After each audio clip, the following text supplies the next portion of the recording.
Good morning. Happy Friday. Welcome to Veterans Views, WJOB, 12:30 a.m., coming to you from the bunker. That's right. Good morning. How you doing, Donna? Good, Steve. How are you? Yeah, I'm doing good. Oh, I'm sorry. Let me introduce my co-host, Donna Dunn. So everything going good today? Yep. Yeah? Yep. You know, I was reading where the El Nino that's going on right now, this little cold front. Yeah. It is about to end. Oh, good. Yeah, so summers Good. are coming. I hope so. Then they said it's supposed to be some El Nino. I don't know. I don't know what all that stuff means, Yeah. but I just know it's going to be bad. They're supposed to say it. It's going to be a hot, dry summer. Yeah. And it's going to be bad for our farmers who are suffering already. Oh, So- God, right? Yeah, so we're coming to you live today from Hammond, Indiana. Yes, we are. And we got a good show for you today. Yeah, you had something you wanted to start with. Yeah, I learned something doing some reading. Of course, I'm always reading. But I learned something new that there's, do you know what a Green Star family is? Green Star? Green Star, you have Gold Star. Yeah, Gold Star. Yeah. And I never heard of Oh, no, Green Star is, Green Star family is a family who lost a veteran to suicide. And so, these invisible wounds of our military service, a lot of times you don't see that. People don't hear about that. We still are losing at least 22 veterans a day to suicide, which I think that number's under. I think there's more than that. So, you have these veterans who have suffered, they're sacrificed, and they come home and they don't know what to do. They're in this deep, dark hole and they don't know how to get out. So I think that it's important that we continue to do what we're doing, and get better at it, that we continue to reach out to our battle buddies and make sure that they're okay. Sometimes it just takes a phone call. Yeah.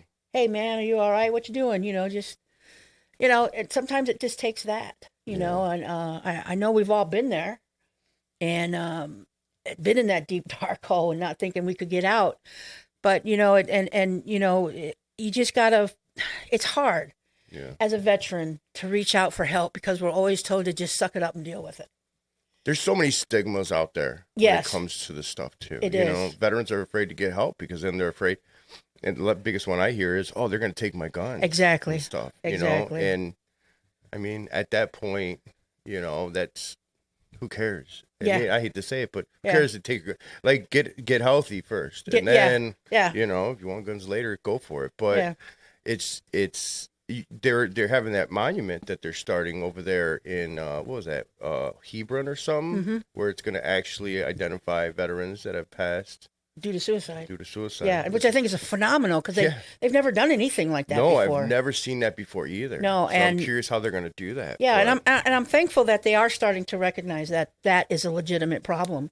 With veterans, and I think that and some people say, well, they need to be mental health screening before they get out. Well, that's not going to work. Because I'm fine. I don't need any help. And we're told to do that when we're, we compartmentalize everything, and that's how you get through everything. But then sometimes, when you're home and your those thoughts come back and that little door opens, and those images and everything starts flooding back, and for me personally, it was when you start to work on your claim and you have to deal with all that crap again. And it's hard. It is very hard. I'm not going to lie and say it's easy, but it's because it's not. But going there and getting the help that you need is so worth it. The pain is worth it. You go through this pain and it is worth it. You need to do it. You need to reach out. So if anybody is out there struggling right now, you can give us a call at 219-845-1100. 219-845-1100. You can call it. You can call us anytime. Anytime we're on the air, you can call us and we'll get you pointed in the right direction. We'll find you some help. Because that's what part of this show is about, is helping our veterans. And, and we've said this many times, it's so easy to just self-medicate, which a lot of us do. Numb it up. Yeah. And whether you do it with alcohol or drugs or whatever your choice is, It's not the good way to go, because it's all going to come back eventually. Yeah. And then not only do you suffer, but you got to think about your family. The families suffer too. They suffer the most out of the whole thing. Right. I mean, they suffered while you were gone, of course, because they don't know where you are, what you're doing, and if you're going to come home any more than you do. Yeah. And it's also hard on your family, and they suffer when they see you suffering, and they don't know how to help. Yeah. So I'm happy that they're getting their own star, the Green Star. I love that. Yeah, I do. I like that idea. That. I'm surprised nobody's thought of that before. Yeah. It's actually a good idea. That's a good idea. So it validates the family suffering of losing their veteran, their loved one. And I've read online, I think a lot of us have stories of from the survivors and the guilt that they have of why couldn't I have helped them? Yeah. But. And that's a great topic with Memorial Day coming up. Yeah, absolutely. I mean, it is. There's a huge stigma when it comes to it. You remember I've told people when they're working on their claim that when you go for PTSD or any mental condition, that's going to be the hardest exam that you're going to go through. Yeah. Because you might not even know you have some of those issues. So how are you going to tell a doctor if you don't know it? So right. The only way to do that exam correctly is to have some self-reflection. And that's hard. It is very hard. I mean, man, and I think, and people don't know this, but you help people with their claims, being the VSO, and you helped me get through that. It was hard. Yeah. And so thank you for that. Yeah, no problem. Anytime. So, and again, if you need help, and this is the death of veterans by suicide is not something that is put into the formula of deaths during a conflict. Yeah. They don't count those. And I think they should. Yeah. Because those deaths are directly related to whatever conflict or whatever time that veteran served. Sometimes the PTSD is not combat related. I actually think the military is finally doing something right when it comes to us getting out of the military, because now demob, or when you get out and you go through all that stuff, the medical and stuff, it's not just that one day where you go through all those doctors and you go through all these classes. It's like you had classes? A couple weeks long. Well, you know how it is. Half the people were sleeping, the other half were just antsy and trying to get out of there. Yeah. But now they focus on transitioning out of the military. They help you with the claim. They help you with trying to find a job. Yeah. Now, I don't know how effective it is. Yeah. Right? I know that's what they're trying to do. Okay. But, I mean, that's a step in the right direction. Yeah. I wish they had that for me. So. Yeah. Well, they definitely didn't have it for me. Yeah. Because when I got out, one day I was a Marine, the next day I'm a civilian. Yeah. Nobody prepares you for that. No. No, the first job I got when I got out of the Marines, and it was the end of our shift. I was installing cable in San Diego, and it was time to get off of work, and it was time to go home. And I'm like, I get to just leave? Right? I didn't know what to do with myself, So I was like, well, don't we have to have another meeting or something? I didn't want to say formation because I knew we weren't doing that, but yeah, you just don't know what to do with yourself. It's weird. It's, they, when we get out of the military, nobody tells you to be prepared when you come home, and everybody that you knew, their life kept going. Yeah. But you're basically starting off where you left. Yeah. So if you left as right after high school, you're coming back to that. Yeah. And it's hard because you see guys with, or you see people with kids, families, careers. Yeah. And you're still thinking, you're in your mind, they're still 18 years old and in high school. Mm-hmm. Yeah. Mm-hmm. Yeah. So we got a caller. We do. Okay. Yeah. I still can't hear Joe. Yeah. It did. Oh, there we go. Good morning. Hi, guys. How you doing? Hey, Joe. Good morning. How you doing, Joey? I can hear now. Nice. I have to agree with you 100% on both of what you guys are saying, because when I got my honorable discharge too, they didn't say anything but here's your paperwork, you sign this, okay? And when you get home, and when you get a chance, you might want to check in with the VA in Chicago. Oh, okay, I might want to check in. Yeah, right. Might be a good idea. Exactly. Yep. But anyway, I'm calling because tomorrow is Armed Forces Day. Okay, for Armed Forces Day, and the Hobart American Legion 54 here, and our auxiliary, we're going to be passing out poppies and stuff like that in honor of Armed Forces Day, in order to support also our American Legion, stuff like that. So tomorrow morning we're going to be at the two Shrek and Manteals, the big one on 6 and the other one on Old Ridge Road. We'll be at the Ace Hardware right there off of what is that? I'm trying to think. Lincoln, Lincoln, and going towards downtown Hobart. We'll be there. That's 3. Oh, Maple and Yoke Restaurant we'll be at also in the morning, and then my wife and I will be at the Mission Barbecue starting at 10:30 tomorrow morning until 3:30, passing out poppies and stuff like that. So, folks out there, if you want, and you're out there doing your your errands and stuff like that, come see us and come give a donation and pick up a poppy as always for Armed Forces Day and to help support the American Legion Post 54 in Hobart. Okay. That's awesome. Great, Joe. What are the hours again? Yeah. Okay. The Mission Barbecue opens up later, so Barb and I are 10:30, but everybody else is like 9 a.m. to hopefully maybe 3 or 4 o'clock in the afternoon, or maybe even 5, depending on the weather. If we got nice weather and the poppies last, the guys will stay out there until we run out of poppies. Awesome. So okay, cool. Okay, but thanks for letting me put that out there. And like I said, and of course, Steve, you and John started out with me. You got me all started and stuff like that. So it wasn't for you guys at the Harley Davidson dealership a long time ago and stuff like that to get me started. Wow. So and you helped me get me where I'm at today and stuff like that. So I'm really thankful and blessed for both of you guys. Yeah. Huh? No, I said the Harley dealership isn't even there anymore. Right, no, it's gone. No, go on. Yeah, go on. Thanks, Joey. So, you know what? I got to apologize to you because I was supposed to call you back and, becoming commander, I just had a lot. So I owe you. Yeah. So I will go to your next breakfast. Oh, okay, great. And I will buy the breakfast. I always buy them. I'll buy you. I'll buy you breakfast. How's that? Okay. You don't have to buy it, but you know what? If you can remind me of it.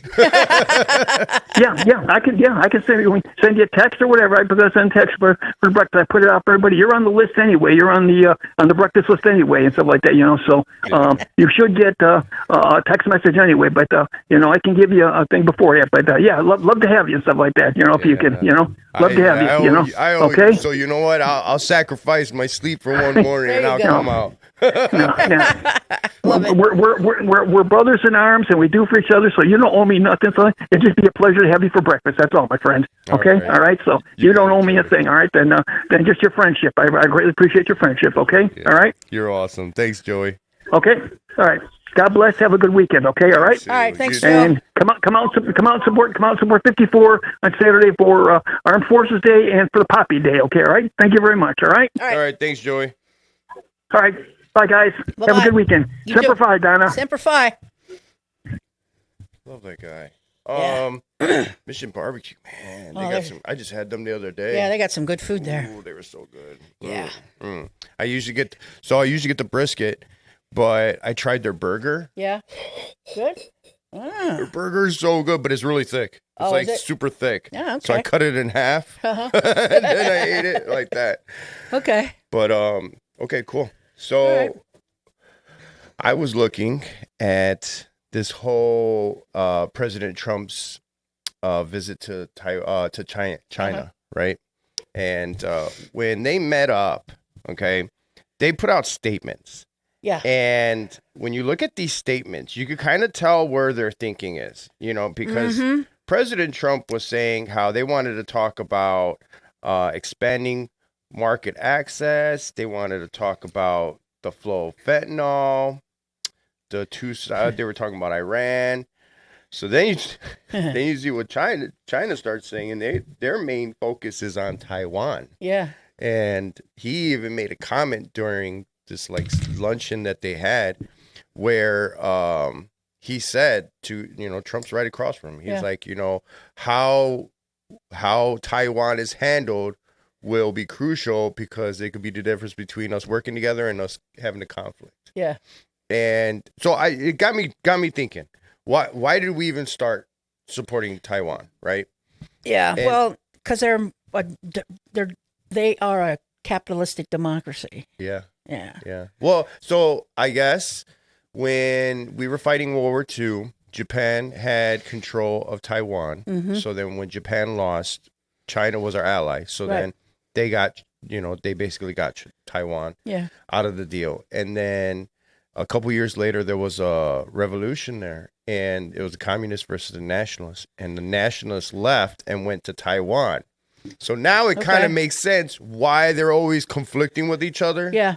But it's a long time for this to be.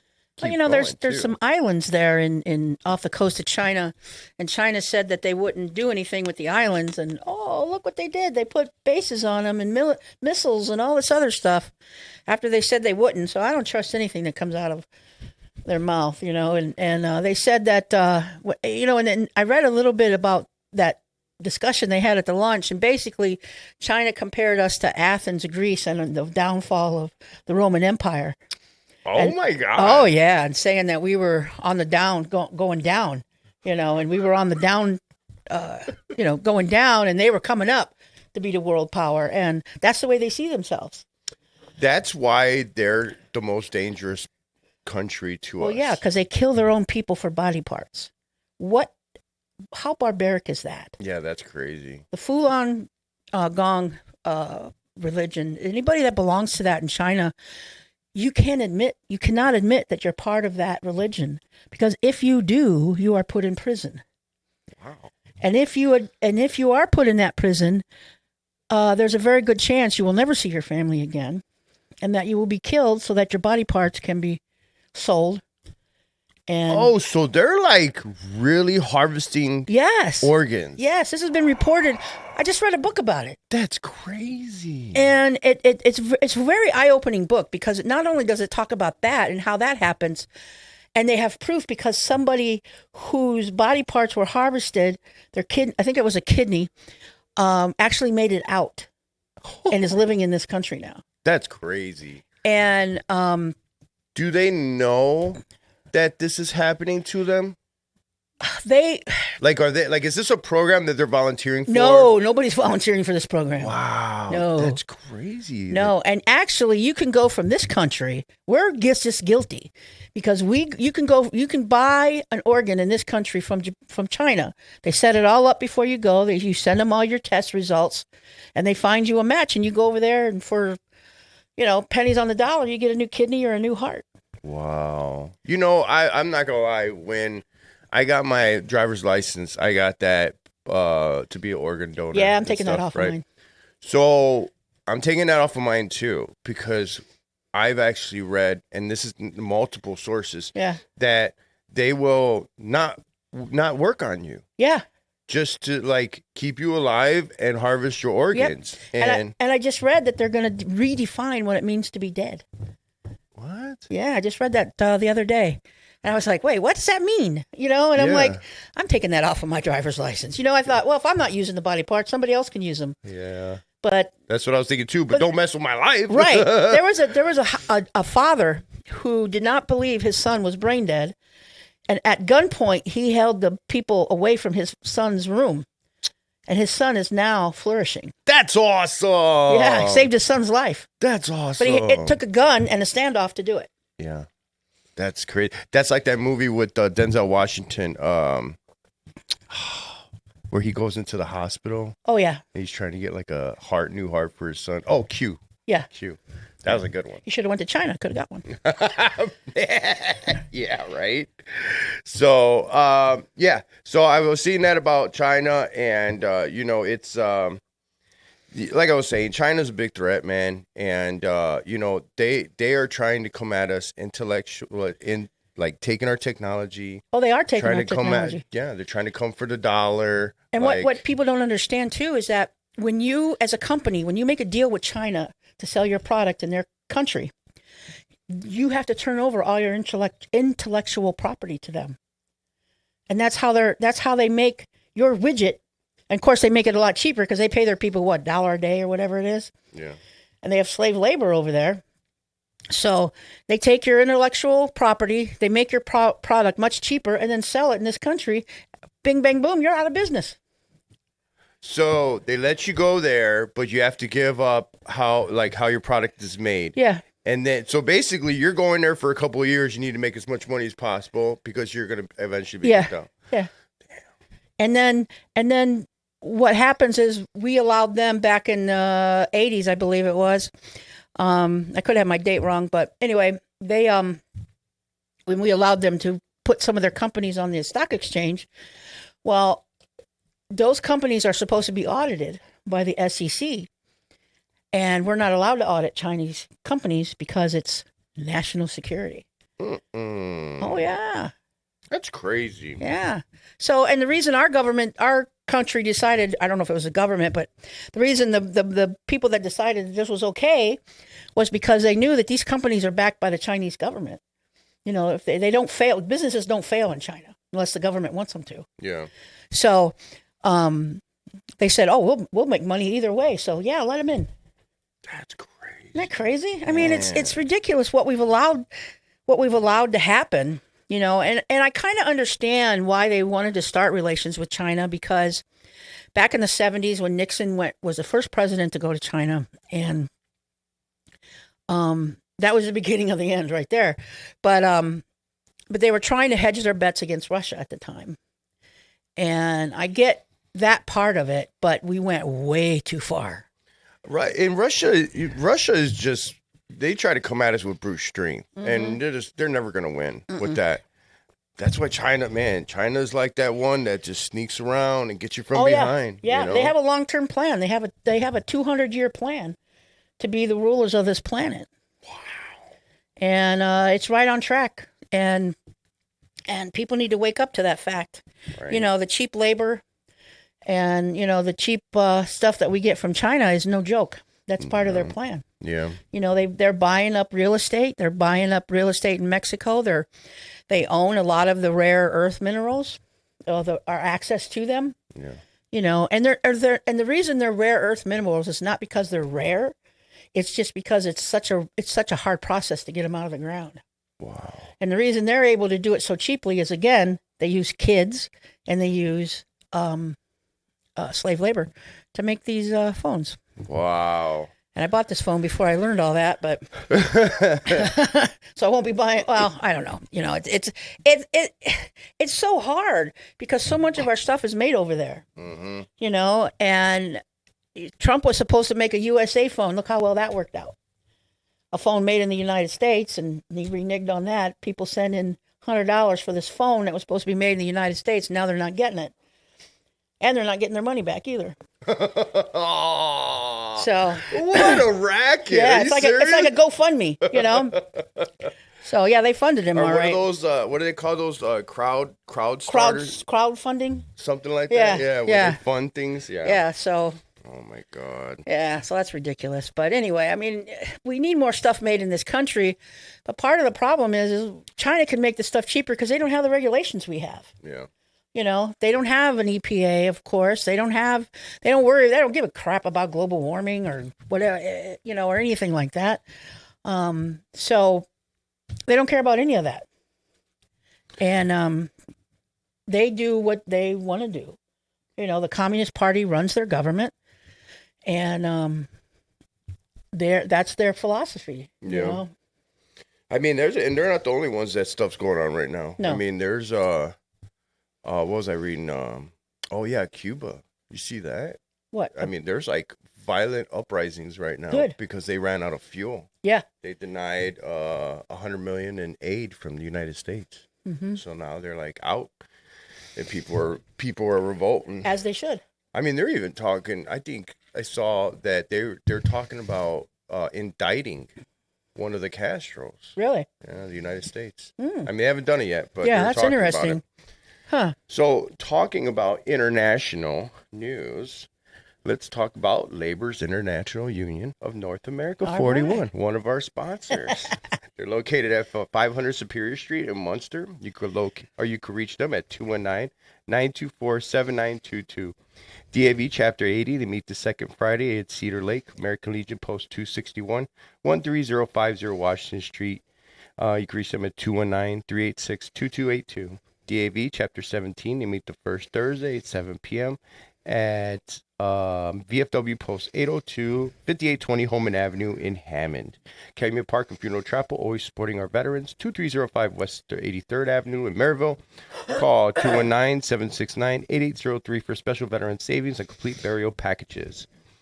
Or call the chapel, 219-736-5840. Calumet Brewery, 6535 Osborne Avenue in Hammond, 219-845-2242. All right. You like that little segue in there, right? Good. You're good at that. Yeah, I'm like getting slick with that. Did you see that? Indiana is like getting prepared for this whole legalization thing. I hope it happens, Yeah, it's about time. I know the sellers on the Route 12 in Michigan aren't hoping it happens, but... yeah. I mean, there's a lot that comes with that because even the military is now, they've lessened the restrictions. So now you don't need a waiver if you had a simple possession or possession charge. Well, I know the VA is now looking at prescribing marijuana. And that's huge. That's huge. Wow. If we can get people off of opioids, that is huge. Yeah. That's why the pharmacies or the pharmaceutical industry's been fighting it for so long, because they're not going to make any money off of it. Yeah. If you can grow your own medicine in your backyard, they are not for that. I know. So, yeah. I'm surprised they didn't try to do this earlier, because then they would be able to regulate it, right? Yeah. But you can even see the percentages of how potent these strains are. Yeah. I mean, they're super strong. Yeah. This is not the marijuana of the 60s. It is not. No, it's not. Not at all. Not at all. So it's really different. I was out and about the other day, and I ran into a group out at Strax in Cherville, or I guess that's Cherville. I don't know. Anyway, 30 and 41, and it was a group called Honoring Heroes of America, and they make care packages for vets who are overseas, vets who are in the VA hospital. That's awesome. So I left them some info about the show, and we're going to get in touch and have the person that's in charge of that on the show here in a couple months. Yeah. And it's a great organization. I mean, I must have stood there for a good half hour talking to the guy, and and I think it sounds like a great, and he had all kinds of pictures that they were of the care packages they send, and that's awesome. Yeah, so I loved when I was overseas, getting care packages was awesome, because for one, it was kind of like a gift. You didn't know what it was. So right, it was kind of like surprise. That's cool.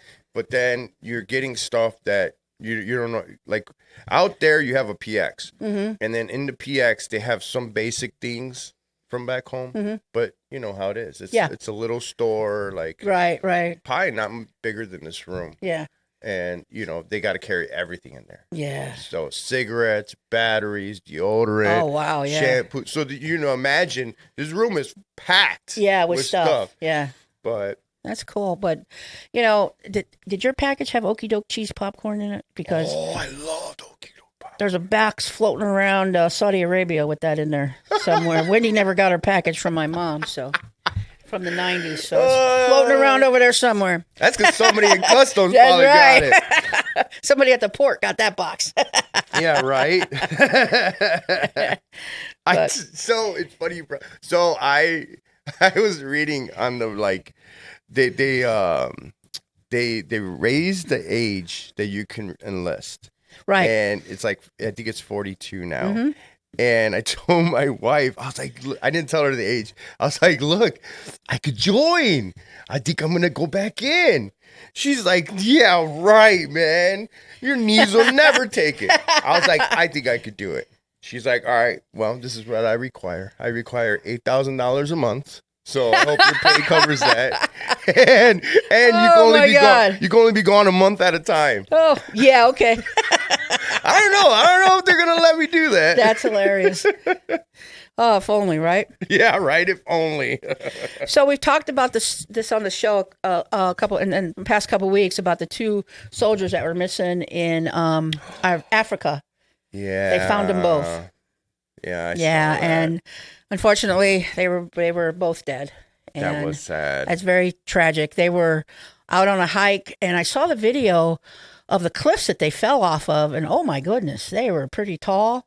And what I think happened is they fell into the water and got banged up against the cliffs. Oh. And it's sad. The soldier that they found was, the second one was Specialist Mariana Simone Collington, 19, of Traverse, Florida. Yep. And my heart goes out to their families, because you don't think that your child is gonna, you worry about your child when they're in a combat zone, but when they're in training, you don't. Really, do you? Yeah. I mean, you do, but. And that's the dangerous part about it, because, even in training, you're training at night, you're training in the jungle, like you never know what's going to happen. And, you brought up that one name. So this was the other person that was found, First Lieutenant Kendrick Lamar Key Jr. So, maybe, you know what? You want to have a moment of silence for that? Yes. Yeah.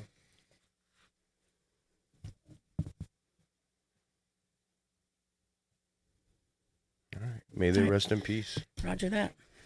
Yeah, so that's sad. Whenever something like that happens, it seems pretty, I don't know, just...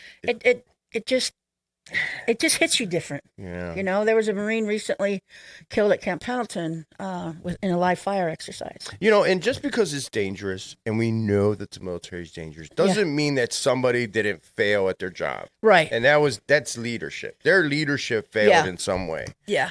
Because either they shouldn't have been by those cliffs or something. Yeah. But, I mean, I don't even know why you would let people get by those cliffs. I don't either. If it's like that. Yeah. Because I've seen that. Those things are super high. Yeah. It's crazy. Yeah, and the water looked pretty rough. So. Yeah. So I'd like to dive into some little history here. And again, if you want to call in, the number is 219-845-1100. So give us a call. So there's a thing that happened on the DMZ in Korea. And it happened in 1976.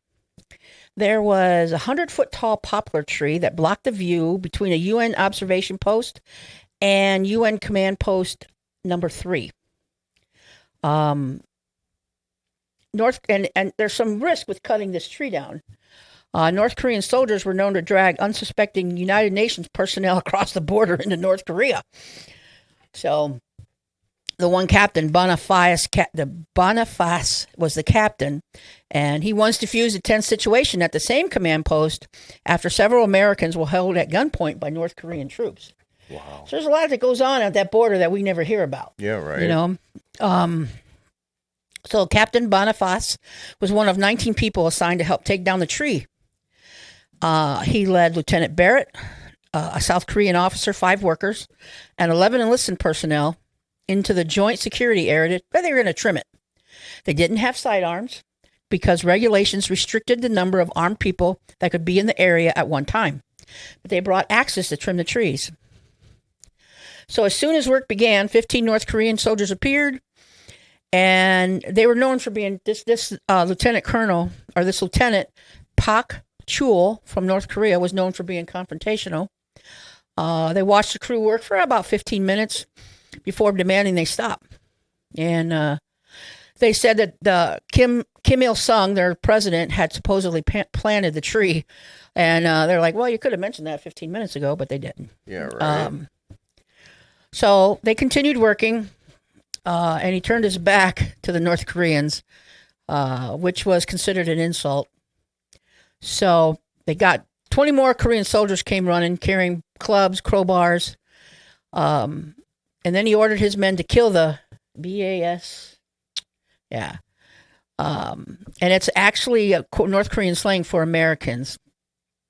The communists picked up the axes dropped by the work party, and they beat Boniface to death on the spot. Oh, my God. And during the melee, Barrett, his lieutenant, jumped over a wall, fell into a ravine across the road, and everyone else in the party was wounded. They couldn't see where Barrett was, but only that the North Korean guards were taking turns going into the ravine with an axe. Oh, my God. No way. Yeah, this continued for 90 minutes. They found Barrett still alive, but badly hacked with axes. He died on his way to the hospital. Why did we not? The entire episode was filmed. Oh my God! Because it was on the DMZ in Korea. So instead of an assault, the U.S. launched Operation Paul Bunyan. 3 days after the murders, 23 Americans in South Korean vehicles drove into the joint security area without alerting North Korea. They then dispatched 8 two-man teams of engineers with chainsaws to take out the tree. And they did. Good. They took out the whole tree. So the South Koreans, check this out. So they had 2 platoons of 30 men each, armed with clubs, and were accompanied by South Korean Special Forces. Now, the South Korean Special Forces, we call them ROK Marines, Republic of Korea Marines. Oh, okay. So, the South Koreans, they all check this. This is badass. They had claymore mines strapped to their chests as they walked across the bridge. Yeah, they weren't taking no crap. Oh my God! Yeah, they were walking across what's called the Bridge of No Return. It separated the two, North and South Korea. They yelled at the North Koreans, daring them to come across the bridge. Can you imagine that? That's awesome. I got a claymore strapped to my chest. Come at me. You know? Dare you? So that could have started another Korean War, that incident. Yeah. And maybe it should have. I don't know. And just so people out there who don't know what a claymore mine is, it's an anti-personnel mine that you put in the ground and it stands up. And you have to face it a certain way, and when it explodes, it shoots all these BBs out in a certain direction. Mm-hmm. It's nasty. Yeah, the axe used to kill our 2 soldiers is now in the North Korean Peace Museum. Nah. Yeah, they really call it a peace museum. Yeah, right? Yeah. So. No, okay, so I have to ask, why? I mean, I thought this was like the most guarded. It is. Right border ever. Why wasn't anybody on our side shooting at them? Well, they weren't allowed to have weapons within so many feet of the DMZ. But even like the security people? You think the security people would have been firing. Yeah. But I don't know. That part doesn't, I don't understand that part. I know the tree blocked the view from one post to the other, but one post should have been able to see what was going on. That's what I was thinking. Well, unless, I mean, I don't know, maybe the distance is farther than what we're expecting. Yeah. Which okay, now that I think about it, that's probably what it was. Yeah. You know, they probably weren't buying any. Wow. Yeah. That's crazy. Yeah. So, oh my God, you imagine being hacked? Yeah. No, I can't. With an axe? I can't. Jeez. I can't imagine. And not being able to have your weapon to defend yourself? Yeah. You know? I can't imagine. Oh, we got a caller. Hey, go ahead, caller. You're on Veterans Views. Good morning, fellow veterans. Good morning, fellow veterans. Semper Fi. Semper Fi, Charmaine. My cousin. Yeah, it's my cousin. It's Charmaine. Hey. I'm glad you called. Oh, me too. Thank you so much. First, I like your show so very much. It's so valuable and very interesting to listen to. There's a lot of good takes on things so far. Keep on doing the great work you do. Well, thank you very much. Thank you for that. So now let's get to the real stuff. Tell me some secrets about Donna. Yes, sir. Okay. Well, you touched on some really cool things today already in the morning, and the first one was the issue of needing like assistance help, going through trials of.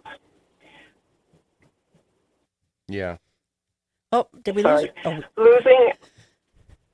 Losing a husband who was also a veteran. He went to Iraq, and I lost him in 2019.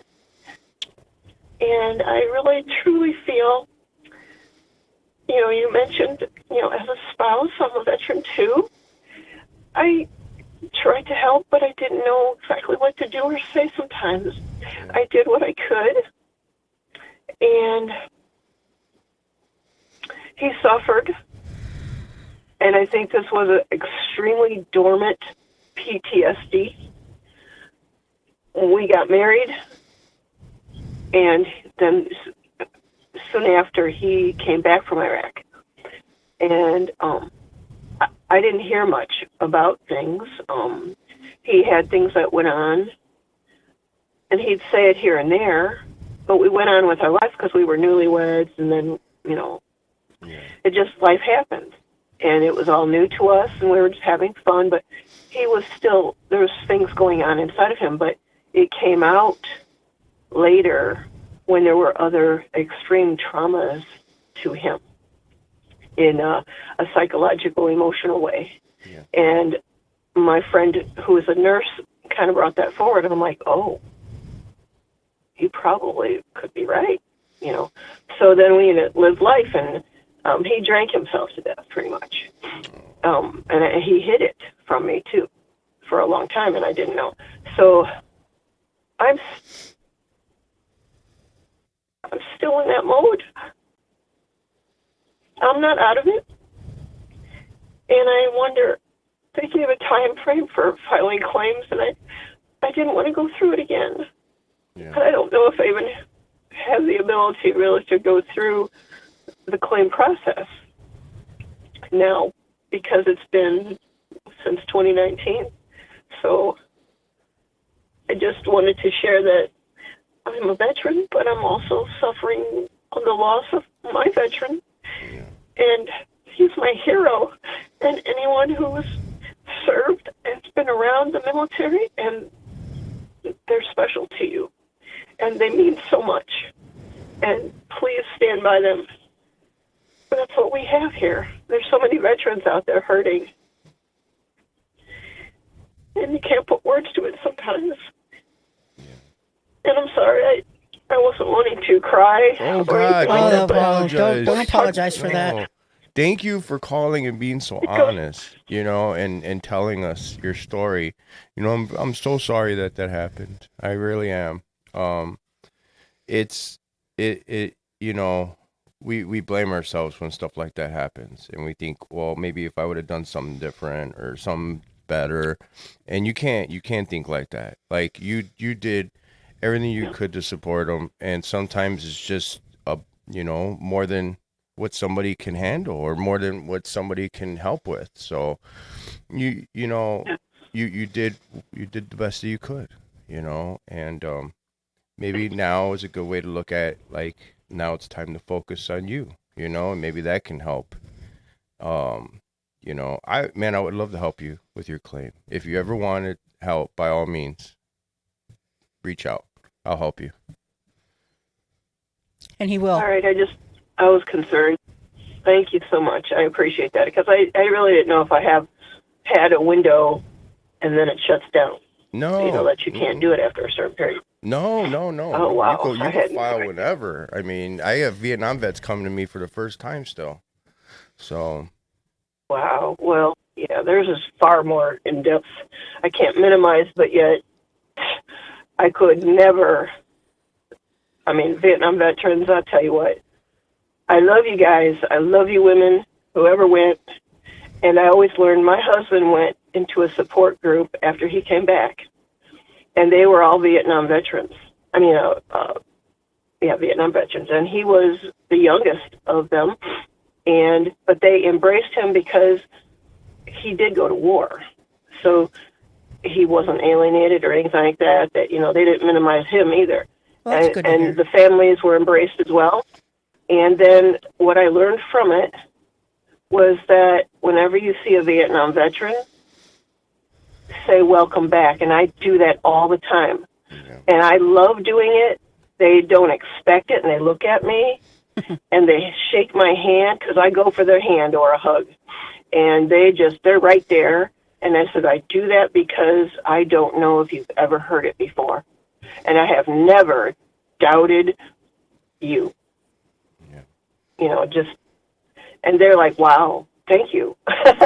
and that just makes my day for them. I think I would rather hear that than, well, thank you for your service. Yeah, it's, absolutely. Wow. I mean, you have such a strong, maybe getting involved with one of these organizations like the DAV or American Legion might help. She's in post 66. Yeah, because then you know how it is. Like you around other veterans and kind of helps. We have our women's conference coming up. Yeah. I would love for you to come to it. Yeah. It's going to be June 28th. Yes. We'll do it. Okay. I will pick you up. I'm in. Yeah. We'll have a We're beer. in. We'll have a couple of drinks first. No, we won't. We might need one. No, just kidding. No. Yeah, right. Thank you. Thank you guys so much for everything. And Charmaine, thanks. You know what? There's intelligence coming out of you. Oh, thank you. Well, I'm so glad you called and shared your story. And, I think it's a story that needs to be told more. I agree because you're not alone. There's a lot of people out there that are currently going through what you went through. Yep. Yes, I believe that. It will be always. There will always be someone. Yeah. And we have to be ready to hear them. Absolutely. Yeah. But thank you. I don't want to hog all their time. Okay. So thank you so much. Thanks, Charmaine. Have a good day. All right. You too, all you. All right. See you, kids. Bye-bye. Cuz. She brings up a good point that 10 minutes. Okay. It's kind of you never know. No, you don't. I mean, you could be okay for years and years, and then all of a sudden something happens, and it just brings it all spiral. back. Mm-hmm. Yeah, and you just spiral out of control. And then that's the problem because people might not notice it, and I think that's where you have to pay attention to the veteran that you care about, and try to recognize when they're going through that. But if you don't know what to look for, I would say when they start isolating themselves, when they start not caring about things that they cared about before that. Yeah. I mean, that's how I'm not going to say that I tried killing myself outright, but I was trying to just out of the stuff that I was doing. I didn't care. I didn't care about myself. I mean, I was doing some bad stuff. So we'll get into that another day. And it's not so much. I think that sometimes I don't think you really want to die. I think you just want the pain to stop. Oh yeah. Yeah. And as you self-medicate, you go down that hole and you can't get back out. Yeah. Sometimes you come out, sometimes you don't. Yeah. Well, and that's the downside of it because there are people like me that have come out of the other side, and I could talk about it, but not everybody is that lucky. I got lucky, so I had a guy named Dan Kirby, and Dan Kirby was my sergeant he was one of my sergeants in Iraq, and he actually I hadn't talked to him in 2, 3, 4 years at this point, and somebody had told him that I had quit my job, that I moved to Chicago, and he sought me out. And then when he found me, he took me to the DAV. Wow. And then that's when, I mean, I say the story a lot, but that's when I realized that I had PTSD. Because before that, I just thought I was an alcoholic. Just a druggie and stuff, But then when they put that PTSD sheet in front of me that has all the criteria, and I'm checking the ones I think I am, I'm like, oh my God, is this what's wrong with me?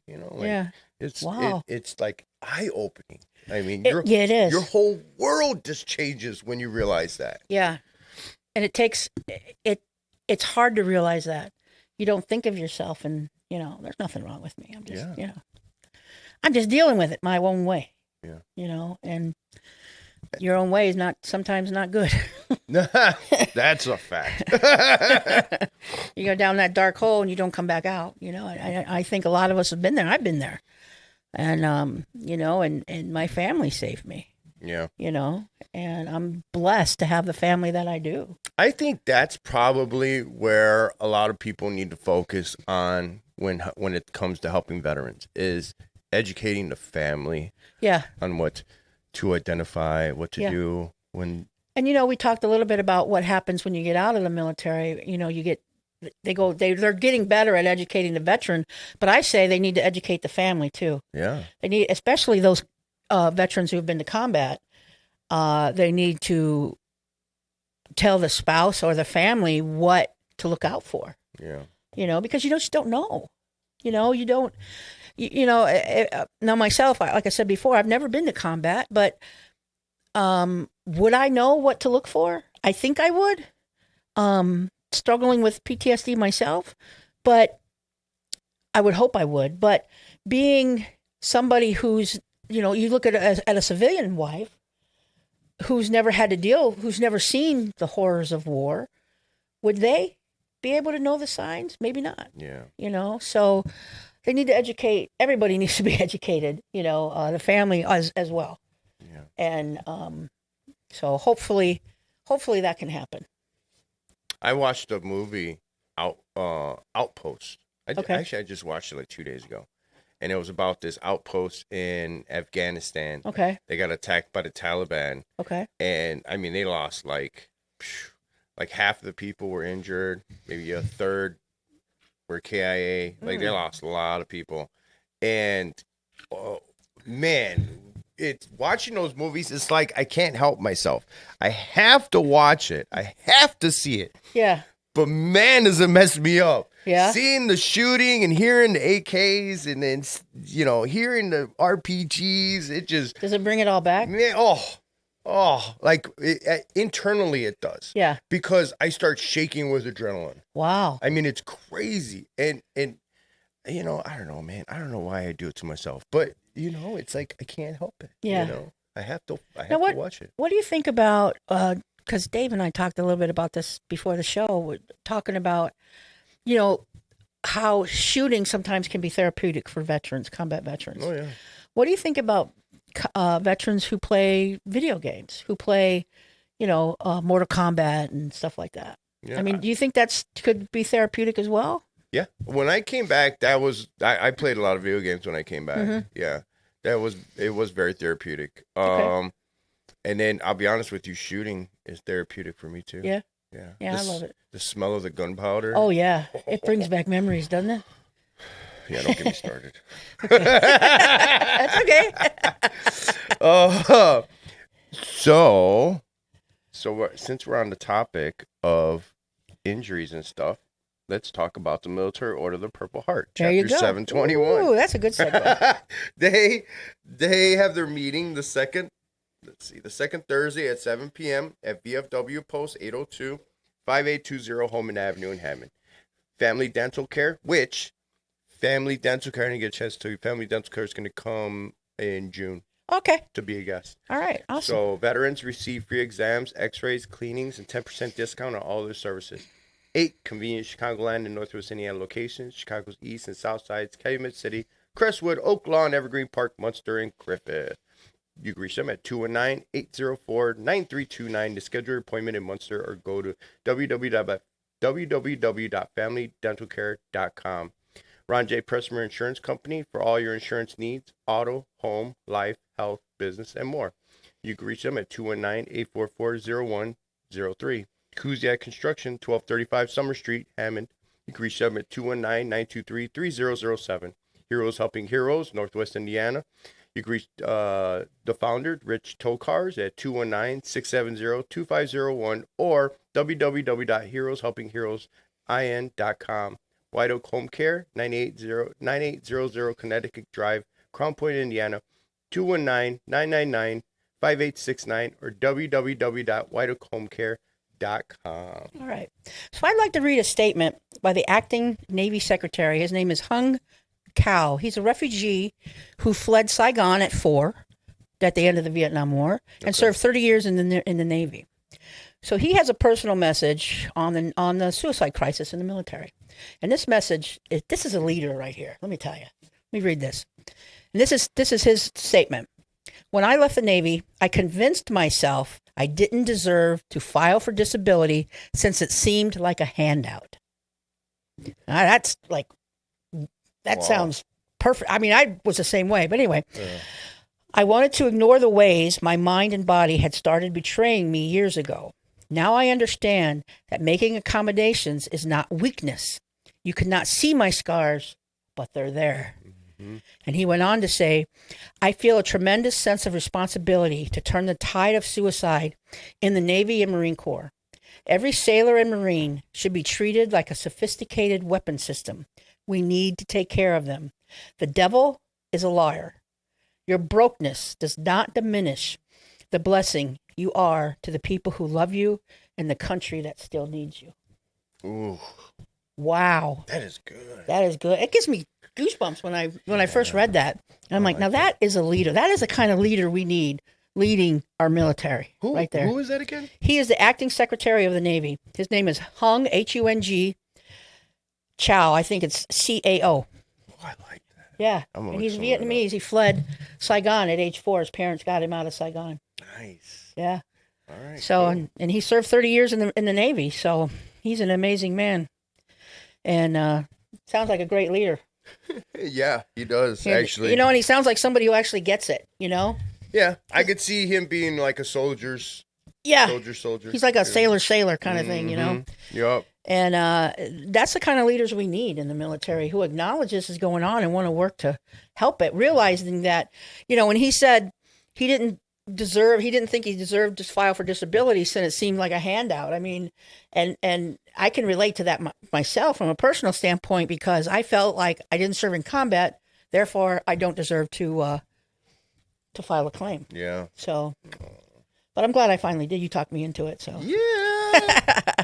All right. So before we sign off, the Veterans Roundtable has their 4th annual golf outing. It's going to be June 13th, 2026. At Wicker Park Memorial. Shotgun. You could show it. Registration starts zoom in on it. Oh, nice. Registration starts at 11 a.m. And then the start is at noon. Cost is $80 per golfer, and then $320 for a foursome. And I just wanted to bring up one thing. I was seeing that May. You got that? Oh wow, you do have that up close. Nice. So May 14th. And May 14th, I think it is the anniversary of the wax. The wax were created. Oh, yeah. Yeah. They were, let's see, May 15th, 1942. The first women's branch of the U.S. Army was established. And, they did a lot. They broke a lot of ground. Yeah. Over 150,000 women served before the WAC integrated into the regular Army in 1978. It took that long. Yeah, wow. Right? That's great. Oh, yeah, you're right. That did take a long time. It took 30 years. 30 years. Yeah. So, we just want to recognize that. Yep. What you got? Another thing is the 4th annual Heroes Barbecue for Northwest Indiana is hosted by Heroes Helping Heroes. That'll be Saturday, July 11th from 12 to 4 at Local 150, which is 2193 West 84th Place in Maryville. Admission is $15. Children 3 and under are free. They're going to have barbecue, petting zoo, music, bounce house, Disney magic, raffles, all kinds of things. Canine demo, which are always cool. You can contact Rich Torcars, wonderful man, 219-670-2501, and we'll talk about that more as we get closer to it. Yeah, nice. So that sounds like a good time. Ooh, last thing for me. So I've been following up on that the guy with the flags. Oh, yeah. Off of Klein. Yeah, did he replace him? Nope. I know. Nope. No, he did not. I was thinking of organizing a secret mission to go over there and cut those flags down myself. But it'd be a shame if they all got cut down, wouldn't it? It would be a shame, wouldn't it? All right, so that's all I got. What do you got, Donna? I just wanted to say, Rocky, we know that it's a tragedy you're going through right now. You had to shave your beard off for drill this weekend. Just know that our hearts are with you. Right? I know. Moment of silence for Rocky's beard. I know we'll see a nice clean shaved Rocky next week. So I know you're bummed right now. You had to shave your face, but oh well. All right. So that's it for the show today. Thank you for tuning in. Yes. I'm gonna say something that Joe used to say. We're not perfect, but we are the greatest country on earth. See you next Friday. All right. Hoorah. Hoorah. Good night, Chesty, wherever you are.